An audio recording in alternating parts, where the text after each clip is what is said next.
Friends, कैसे हैं आप सब लोग। आई होप कि आप सब लोग ठीक होंगे। मैं वेलकम करती हूं आप सभी का अपने चैनल में अर्थ मॉम देहरादून। चैनल में नए हैं तो प्लीज़ सब्सक्राइब करें। वीडियो पसंद आई तो लाइक ज़रूर करें। साथ ही साथ नीचे एक बेल नोटिफिकेशन है, उसे ज़रूर हिट कर दीजिए ताकि मैं जब भी कोई न्यू वीडियो डालूंगी आप सभी को उसका नोटिफिकेशन मिल जाएगा। इसी के साथ छोटों को ढेर सारा प्यार और बड़ों को राधे राधे। तो दोस्तों, गर्मी इस कदर यहाँ पर पड़ रही है कि आपका नहाना और ना नहाना दोनों बराबर ही हो गया है। शायद इसीलिए बड़े बुज़ुर्ग एक बात कहते थे कि हमें हर हाल में रहना आना चाहिए, और हमारे लिए शायद डिफ़िकल्ट इसीलिए हो रहा है क्योंकि मैं आपको बताती हूँ पहले तो कि हम किस जगह पे हैं। देखिए फ्रेंड्स, हम हैं बिल्कुल पहाड़ों के पास नज़दीक, और आप जानते हैं जो लोग पहाड़ से बिलोंग करते होंगे, उत्तराखंड में रहते होंगे, उन्हें पता होगा कि पहाड़ जितने खूबसूरत होते हैं वहाँ की लाइफ थोड़ी सी उतनी ही डिफ़िकल्ट होती है। हम जिस जगह पे हैं यहाँ पे पहाड़ हैं इर्द गिर्द, नेटवर्क के इश्यूज़ हैं, थोड़ा लाइट के इश्यूज़ होते हैं, पानी के इश्यूज़ होते हैं। तो पहाड़ देखने में खूबसूरत तो बहुत लगते हैं, लेकिन सर्वाइवल यहाँ का थोड़ा सा डिफ़िकल्ट होता है। जो यहाँ रहते हैं खैर उन्हें आदत हो गई है, लेकिन जो लोग यहाँ से बाहर आते हैं 2-4 दिन के लिए सब कुछ बहुत अच्छा लगता है, लेकिन कुछ ज़्यादा दिन बिताओ तो पता चलता है कि यहाँ के लोगों का स्ट्रगल कितना ज़्यादा है। तो इस चीज़ से मुझे एक शिक्षा मिली कि हमें हर हाल में ना रहना आना चाहिए, बिना फैसिलिटी के साथ अपनी बॉडी को और अपनी ज़िंदगी को ऐसा बना के रखो कि तुम हर हाल में सर्वाइव कर पाओ। अब मैं ये चीज़ें इसलिए बोल रही हूँ क्योंकि एसी की आदत, आई एम श्योर आप में से 60% लोगों को एसी की आदत होगी, और जब एसी के बिना बाहर निकलना पड़ता है, रहना पड़ता है, तो जो हालत ख़राब होती है वो इस समय मैं भी सफ़र कर रही हूँ, फ़ील कर रही हूँ, और मेरा फैमिली भी फ़ील कर रही है। तो इसीलिए कहते हैं कि कभी भी किसी भी चीज़ की आदत मत डालिए कि फिर उसके बिना आप लोग रह ना पाओ। तो कुछ यही हाल हो रखा है इस गर्मी में हमारा। मैंने सोचा थोड़ा सा आज वीडियो की शुरुआत में अपनी भी अपडेट दे देती हूँ कि मेरे साथ इस समय पे क्या हो रहा है। गर्मी से बुरे हाल हो रहे हैं और फिर भी हमें बहुत मज़ा आ रहा है। मैं ये लाइफ और ये जो टाइम पीरियड है इसको एंजॉय करना चाहती थी और इसे फ़ील करना चाहती थी कि बिना किसी लग्जरी के लिमिटेड चीज़ों में जब हम लोग रहते हैं तो हमें कैसा लगता है और हम रह पाते हैं या नहीं। तो यस, आज ऑलमोस्ट हमें 1 मंथ कंप्लीट होने वाला है और हम लोग बहुत अच्छे से मज़े कर रहे हैं। इसी के साथ आज का रिएक्शन वीडियो शुरू करूँगी। तो ऑलमोस्ट 6-7 दिन हो गए, लेकिन इस 6-7 दिन के अंदर हम लोग ये उम्मीद कर रहे थे कि अनीता जी की बेटे बहू को वीडियो डाले हुए ऑलमोस्ट 1 हफ़्ता हो गया है, लेकिन उसके बावजूद अनीता जी ने अभी तक अपनी चुप्पी नहीं तोड़ी है। और ये वही अनीता जी हैं जो बेटे बहू की वीडियो आने से 2-3 दिन पहले ही बहुत धमाकेदार वीडियो के साथ आई थी, बहुत कॉन्फिडेंस के साथ आई थी और बहुत कुछ बोला था, मॉडर्न अंदाज में बोला था, एक बिल्कुल मॉडर्न सास और मॉडर्न मम्मी की तरह। लेकिन जब से बेटे बहू ने वीडियो बनाई है तब से वो इस बारे में बात भी करना पसंद नहीं कर रही हैं, जवाब भी देना पसंद नहीं कर रही हैं। तो ये चीज़ें थोड़ी सी हमें डाइजेस्ट नहीं हो रही हैं, क्योंकि एक तरफ इन्हें कोई प्रॉब्लम नहीं थी और दूसरी तरफ ये क्यों किसी चीज़ के बारे में बात नहीं कर रही हैं। वहाँ पे कुछ लोगों ने ये बोला है कि अनीता जी हमेशा से झूठ ही बोलती हैं, और जैसे कि मैंने बहुत शुरू से इन्हें फॉलो नहीं किया, मुझे नहीं पता कि ऑडियंस किन किन झूठों को इस समय पे रिलेट कर रही है या काउंट कर रही है। बट कुछ कमेंट्स मैं आप लोगों के सामने ज़रूर पढ़ना चाहूँगी, जिन कमेंट्स के ज़रिए इन्होंने अभी तक कितने झूठ बोले हैं और वो झूठ बाद में किस तरीके से पकड़े गए हैं, उन सब चीज़ों के बारे में एक कमेंट है। यहाँ पे सब्सक्राइबर कहते हैं कि सास बीमार थी तब भी इन्होंने झूठ बोला, ससुर के बारे में भी झूठ बोला, देवर देवरानी के बारे में भी झूठ बोला, और अब बेटे बहू के बारे में भी झूठ बोलती हैं। तो पूरी लाइफ में मैंने ऐसी औरत कहीं नहीं देखी, मतलब सर्वगुण संपन्न। कहाँ कब कैसे बात करनी है, कहाँ कितना झूठ बोलना है, किसी को सिखाना हो तो इनसे कोचिंग करो। तो ये ताने आजकल इनके कमेंट सेक्शन में आम बात हो गई है दिखना, जहाँ पे लोग ये कह रहे हैं कि इन्होंने आज तक बहुत झूठ बोला है, चाहे वो अपनी सास से रिलेटेड हो, चाहे ससुर जी से रिलेटेड हो, चाहे देवर देवरानी से रिलेटेड हो, और अब तो लिस्ट में बेटा बहू भी शामिल हो गए हैं कि उनके लिए भी इन्होंने झूठ बोला है। तो इसीलिए कहते हैं कि ना झूठ उतना बोलना चाहिए कि बाद में हमारे ऊपर ही झूठे का टैग ना लग जाए। ज़ुबान तो सबको मिली है, लेकिन इस ज़ुबान को कितना खोलना है, कितना बोलना है, ये हर एक इंसान को अपनी लिमिट पता होनी चाहिए कि जब चीज़ें सामने आए तो हम कम से कम उन चीज़ों को फेस कर पाएँ। अब ये उनका गिल्ट है, उनकी मजबूरी है, या किस वजह से, क्योंकि वीडियो व्लॉग तो प्रॉपर आ रहे हैं कि वो इस बारे में अब बात नहीं कर रही हैं। बेटे बहू की वीडियो आने के बाद तो डेफ़िनेटली उनको इस बारे में बात करनी थी, लेकिन उन्होंने अभी तक चुप्पी साधी हुई है। अब इस चुप्पी के पीछे कोई तूफ़ान आने वाला है, या फिर कोई सरप्राइज़ आने वाला है, या फिर कोई शॉक आने वाला है, ये तो आने वाली वीडियो ही बताएंगी। फ़िलहाल एक और चीज़ के बारे में बात करूँगी, जहाँ पे एक गुड न्यूज़ और है आप सबके लिए। और गुड न्यूज़ ये है कि बेटे बहू ने ली है न्यू ब्रांड कार, और उनके शॉर्ट वीडियो के माध्यम से ये हमें पता चला। गांव में अक्सर ऐसी आवाज़ें आती होंगी ना, आज मेरे बैकग्राउंड से भी आवाज़ें आ रही हैं।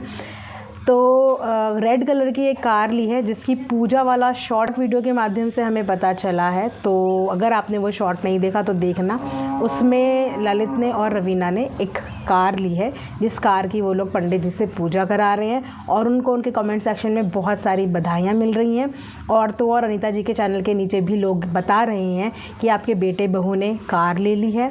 तो जाहिर सी बात है उन्हें भी खुशी हो रही होगी एज़ अ पेरेंट। जब हमारे बच्चे लाइफ में कोई चीज़ जोड़ते हैं या कोई चीज़ लेते हैं तो खुशी होती है, और सब्सक्राइबर को भी इस वक्त उतनी ही खुशी हो रही है, और ललित और रवीना को भी डेफ़िनेटली खुशी हो रही होगी। तो नई कार की बहुत बहुत बधाई हो आप सबको। इसके साथ साथ मैंने बहू के चैनल पे एक और कमेंट देखा, वो कमेंट भी मैं आपके सामने पढ़ना चाहूँगी। तो उस कमेंट में लिखा है कि आप दोनों खुश रहो, बस आपका तरीका अच्छा नहीं लगा इस तरह से खुद को रिप्रेजेंट करना। अच्छा होता कि आप सब कुछ अरेंज मैरिज में कन्वर्ट करके अच्छे से मैरिज करते, तो आज आपके पेरेंट्स को सोशल मीडिया पे ट्रोल नहीं होना होता, ना ही बेवजह अनीता जी को लोग भला बुरा कहते। इसके आगे भी है, पर मैं पहले एक एक करके जवाब देना चाहूँगी ताकि बाद में मैं भूल ना जाऊँ। तो इन्होंने बोला कि आपका अच्छा नहीं लगा इस तरीके से रिप्रेजेंट करना। तो अगर इनके बहू बेटे को अपने माता पिता के ख़िलाफ़ ही जाना होता या आके उनको ट्रॉल ही करवाना होता, तो आई थिंक 6-8 महीने का वो लोग इंतज़ार नहीं करते, ये चीज़ें वो पहले ही कर लेते। अगर उन्होंने 6-8 महीने का इंतज़ार करा है तो कुछ सोच के ही किया होगा। और किसका सपना नहीं होता, आप मुझे बताइए, किस लड़की का सपना नहीं होता दुल्हन बनने का, या किस लड़के का सपना नहीं होता घोड़ी चढ़ने का। हर किसी का ड्रीम होता है, और अगर उन्हें कोर्ट मैरिज करनी पड़ी तो इसके पीछे भी ज़रूर कोई ना कोई स्टोरी होगी, कोई कहानी होगी, या कोई ना कोई मजबूरी तो डेफिनेटली होगी। वरना हर लड़की का एक सपना होता है कि जो उसकी शादी हो वो धूमधाम से हो, रीति रिवाज के साथ हो, वो भी दुल्हन बने, उसकी भी बारात आए और उसकी भी विदाई हो। ये हर लड़की का सपना होता है। लेकिन किस कारणवश और किस मजबूरी में आके उन्होंने कोर्ट मैरिज करी, जब तक वो लोग इस चीज़ के बारे में नहीं बताते, हम ये नहीं बोल सकते कि उन्होंने ट्राई नहीं किया होगा, कि उन्होंने कोशिश नहीं करी होगी कि उनकी कोर्ट मैरिज ना हो के एक अरेंज मैरिज के रूप में कन्वर्ट चीज़ें हो जाएं। और अगर ट्रॉल कराने की बात रही, अगर अनीता जी को ट्रॉल कराना ही उनका एम होता, उद्देश्य होता, तो शायद अभी से 7-8 महीने का इंतज़ार करने की ज़रूरत ही नहीं थी। वो पहले ही ट्रॉल करवा देते या पहले ही आके वीडियो बना देते। इस वीडियो का आने का कारण भी मैं ऑलरेडी बता चुकी हूँ, बढ़ती हुई ट्रॉलिंग। उस लड़की के पेरेंट्स को, मम्मी पापा को, उसकी परवरिश को, लड़की को इतना कुछ बोला गया जो शायद डाइजेस्ट नहीं कर पाते। उसके बाद जो वीडियो अनीता जी का आया, जिस तरीके से अनीता जी ने डेटिंग जैसी चीज़ को प्रमोट किया, लिव इन रिलेशनशिप जैसी चीज़ को प्रमोट किया, उसके बाद उस लड़की को जिस तरीके की बातें बोली लोगों ने, तुम तो डेट कर रही हो, लिव इन में रहती हो, सिंदूर नकली है, किसी भी लड़की को बुरा लगेगा, और ख़ासकर किसी भी लड़के को बुरा लगेगा, क्योंकि उसने तो शादी करी है अपनी बीवी के लिए। ऐसी बातें कौन सुन पाता है। तो उस कारणवश उनकी मजबूरी के तहत आके उन्हें बोलना पड़ा। लेकिन उन्हें अपनी वीडियो में अपने परिवार वालों के अगेंस्ट में एक शब्द नहीं बोला है, उनके लिए और उनके खिलाफ कुछ भी ऐसा नहीं बोला जिसकी वजह से ये बोला जाए कि उनको ट्रॉल करवाना इनका जो है वो एम था। उसके बाद आगे पढ़ती हूँ। रवीना से हो तुम कुछ भी नहीं कह सकते क्योंकि हम उनके बारे में ज़्यादा नहीं जानते। मतलब इन्होंने कहा रवीना से हम कुछ नहीं कह सकते क्योंकि रवीना को हम ज़्यादा नहीं जानते। लेकिन ललित तुम्हें थोड़ा वेट करना चाहिए था, अंजलि की शादी तक, या फिर तुम दोनों को घर जाने के बाद भी सोशल मीडिया पर आते तो ज़्यादा प्रॉब्लम नहीं होती। Love marriage is very common, but ऐसे सोशल मीडिया पर वायरल होने के तरीके ठीक नहीं लगा। ललित, रियली आपसे ये उम्मीद नहीं थी, क्योंकि आपकी पूरी फैमिली सोशल मीडिया पर है। और क्या कहें, खुश रहो और हमेशा साथ निभाना एक दूसरे का, और भगवान करे आप दोनों जल्दी ही अपनी फैमिली के साथ रहो। Please take my comments in a positive way. तुम दोनों खुश रहो। तो अपनी साइड से देखिए, एक नॉर्मल सब्सक्राइबर हैं जो हेटर भी नहीं है और जो सपोर्टर भी नहीं है, उन्होंने बहुत साफ़ सुथरे शब्दों में अपनी बात कन्वे करी। लेकिन ऐसे ही सवाल अधिकतर ऑडियंस के दिमाग में इस वक्त घूम रहे हैं कि वाई कोर्ट मैरिज, और क्यों अरेंज तरीके से चीज़ें नहीं हुई, और क्यों लड़की जो है वो अलग रह रही है, या क्यों अभी तक अनीता जी चुप हैं। इन सब सवालों का जवाब जब तक नहीं आता तब तक हमें कोई भी प्रेडिक्शन नहीं लगानी चाहिए। और रही बात अंजलि की शादी की, तो देखिए संजोग ऊपर से बन के आता है। बोलते हैं ना कि जोड़ियाँ तो ऊपर से बन के आती है, हमें पता भी नहीं होता। और अगर उनकी जोड़ी बननी लिखी थी, परमात्मा ने बनाई थी और इस वक्त लिखी थी, तो वो बन गई। इंसान का बस बहुत सारी जगह पे नहीं चलता, और जब इंसान का बस नहीं चलता तो ऊपर वाले का बस चलता है। अंजलि के लिए भी कोई जोड़ा कहीं ना कहीं बना होगा, और जब उसका भी वक्त आएगा तो उसकी भी हो जाएगी।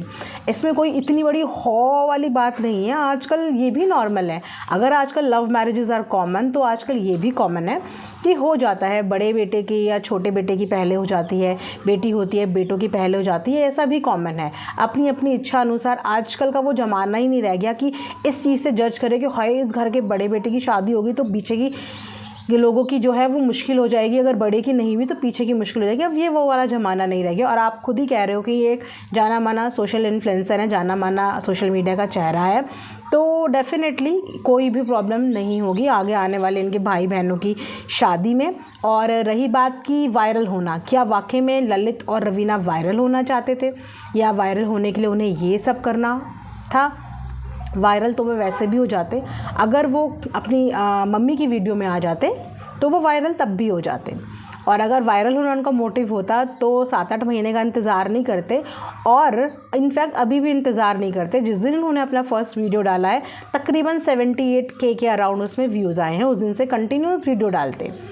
अगर वायरल होना ही इनका मोटिव होता, इतनी दिन कोई नहीं रुकता। क्योंकि आप भी जानते हैं सोशल मीडिया पे जब चीज़ें गर्मा गर्मी में होती हैं तभी इंसान के वायरल होने के चांसेस ज़्यादा होते हैं। जैसी चीज़ें ठंडी हो जाती हैं वैसे ही चांसेस भी कम हो जाते हैं। बोलते हैं ना कि गर्म लोहे पे हथौड़ा मारना चाहिए, तो गर्मी में वीडियो बनानी चाहिए थी अगर इनको वायरल होना था तो। अगर वाकई में चैनल चलाना इनका मोटिव था और वायरल होना ही मोटिव था सोशल मीडिया पे, तो इतने दिन का इंतज़ार नहीं करते, क्योंकि इतने दिन में तो 4-5 दिन के बाद लोग भूल जाएंगे। अब फिर ये वापस से आके अपनी पहचान बनाएंगे। तो वायरल होने का तो इनके पास सीधा साधारण ज़रिया था, अपनी मम्मी का चैनल, जिस पे आके हो जाते। लेकिन वो शायद इनका उद्देश्य नहीं था। इनके कुछ और होंगी प्लानिंग्स अपनी लाइफ को लेके, अपने फ्यूचर को लेके। फ़िलहाल वायरल होने के लिए ये सब चीज़ें नहीं की गई हैं। ये हम भी समझ सकते हैं और बैठी हुई ऑडियंस भी समझ सकती है कि वायरल होने के लिए नहीं करी। ये बात आ गई थी सेल्फ़ रिस्पेक्ट की, और सबसे ज़्यादा बात ये रिस्पेक्ट की ही आ गई थी। घर की बहू की इज़्ज़त की बात आ गई थी।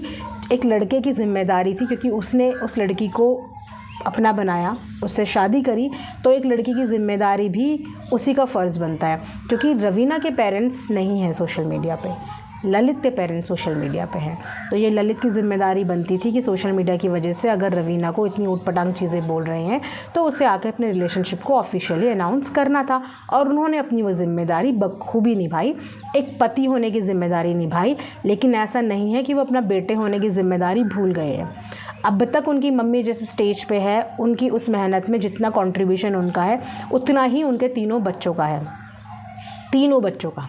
और आज भी है, क्योंकि आज भी 8 महीने में किसी को हवा भी नहीं लगी। ललित वहाँ भी आता था और वहाँ भी जाता था, वो उतना ही अपनी मम्मी का काम वहाँ भी संभालता था और उतना ही उधर भी टाइम स्पेंड करता था, जो कभी वीडियो में पता भी नहीं चला। तो इसका मतलब वो बहुत अच्छे से अपने दोनों घर बैलेंस करने की कोशिश कर रहा है। और जब बात बीवी की आई तो इसीलिए उसने सोशल मीडिया पे आके ये स्टैंड लिया, लेकिन वायरल होने के लिए तो डेफिनेटली नहीं लिया।